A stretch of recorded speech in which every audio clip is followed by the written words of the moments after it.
Around 3 months ago, I put the word out on an idea that I had to build an online community garden bed. One where we could literally grow together. A project where you pick the crop and I do all the work. And of course, documenting every step along the way. Overwhelmingly, the crop of choice was Brussels sprouts. Easy enough for sure, except that it was the wrong time of year to plant it, and I wanted to get started right away. So instead, we set a plan in motion for a succession of crops, leading us to that late summer day where Brussels sprouts finally get planted for my climate. Well, my friends, that day is today. The time has finally come to get the Brussels sprouts out into the community garden bed. There's quite a bit to do to get this bed ready for planting, no doubt. But in the last 2 months, we've also accomplished a lot. So today, let's cover all that we've done with this bed in the last 8 weeks. As well, let's finally get these guys in the ground.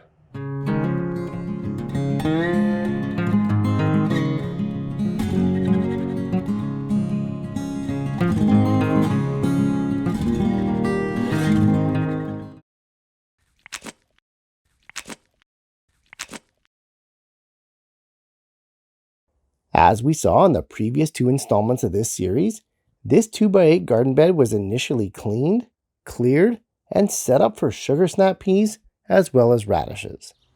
Both took off with gusto, but especially the radishes. Being one of the fastest crops around, the radishes were pulled after roughly a month with astonishing results.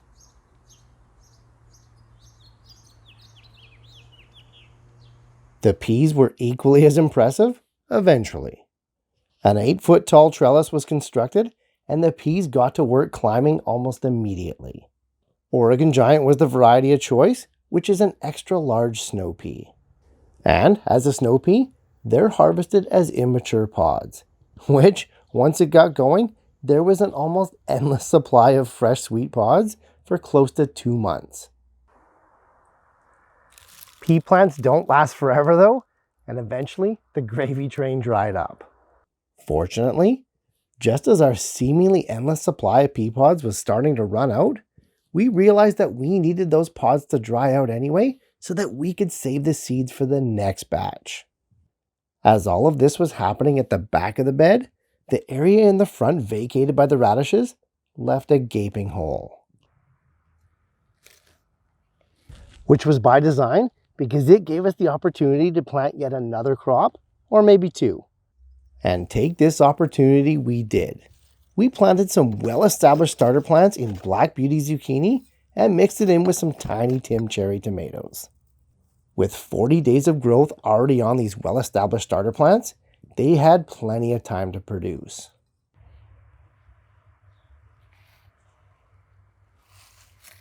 Where I live, however, summer is at an end. So these guys, like the peas behind them, their time to come out is now. Which brings us to where we are today.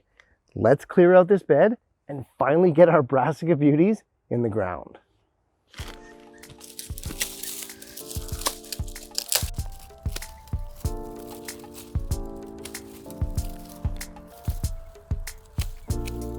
The easiest way to clean out a spent garden bed without disturbing that soil too much is to simply cut down the old crops right at the root collar. Don't spend all that time to dig them out. It's unnecessary as well as more work.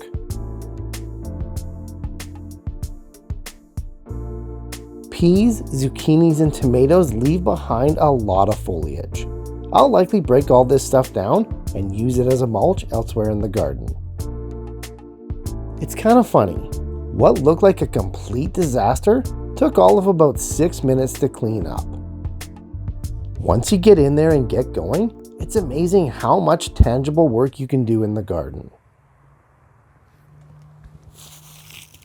All right, the bed is once again back to a clean slate, ready to plant. Now, we're about 60 days away from our first fall frost date, which is absolutely ideal for planting nearly all fall brassicas.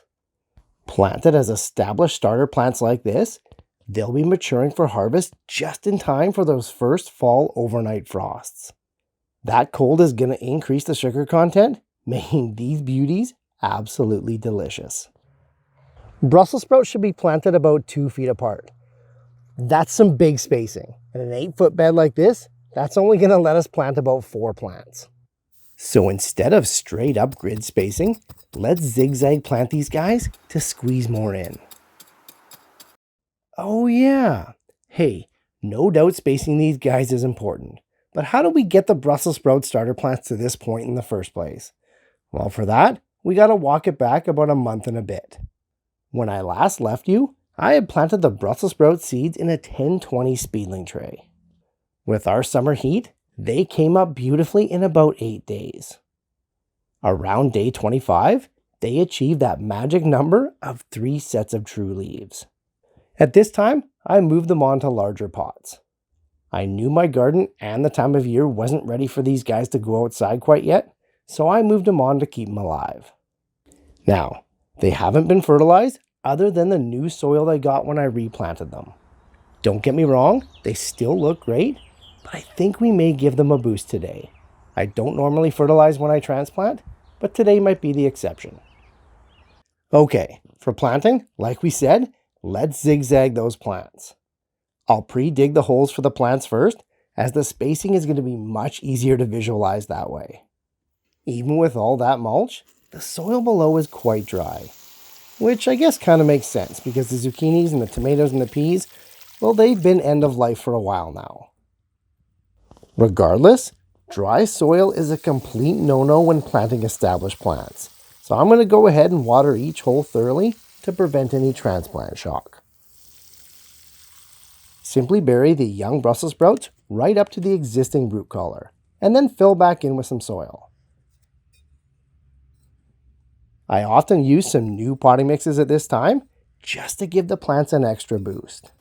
It's not necessary, and I only do it if I have some left over. With all the holes pre-soaked, pre-spaced, and pre-dug, planting the Brussels sprouts is extremely short work.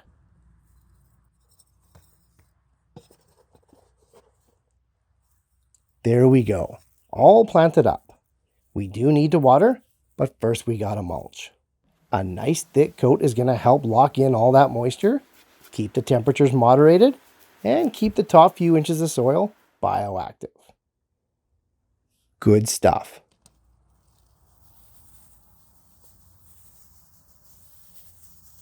With the bed all mulched, it's finally time to water.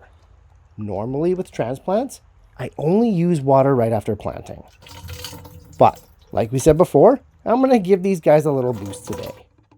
I'm just going to use some seaweed extract that I made myself earlier this summer. Super dilute, nothing too crazy. Seaweed is massively beneficial for our garden soil, and especially for new plants. So I try to incorporate it whenever I can. As always, water it in nice and thoroughly. The mulch is going to hold on to that moisture, and I guarantee you, these plants are just going to zoom ahead. I can really feel it.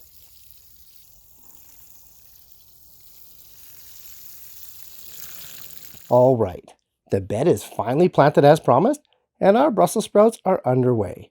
Exciting stuff. From this point on, these guys are a 60 to 80 day crop. So in around 2 months, check back and we'll hopefully see some harvesting action. Well, puppy, hey.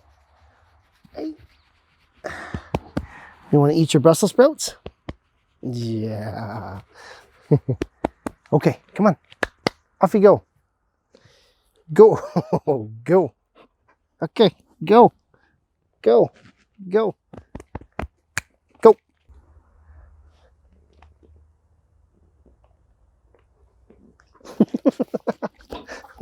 Hey, you want to eat your Brussels sprouts? Oh. The best dog ever. Okay. Poof. Hair everywhere. Thanks, Emma. All right, guys. That's all the work for today. Not bad though, hey? I'm really happy with where this bed's at as we enter the final stretch. But hey, if there's any aspects of growing and planting Brussels sprouts that maybe you want covered a little bit more, leave it in the comments down below, and I can throw it in the final video to maybe help give some clarification on some points and aspects of growing Brussels sprouts that maybe you're confused on. Either way, happy growing, and I'll see you soon.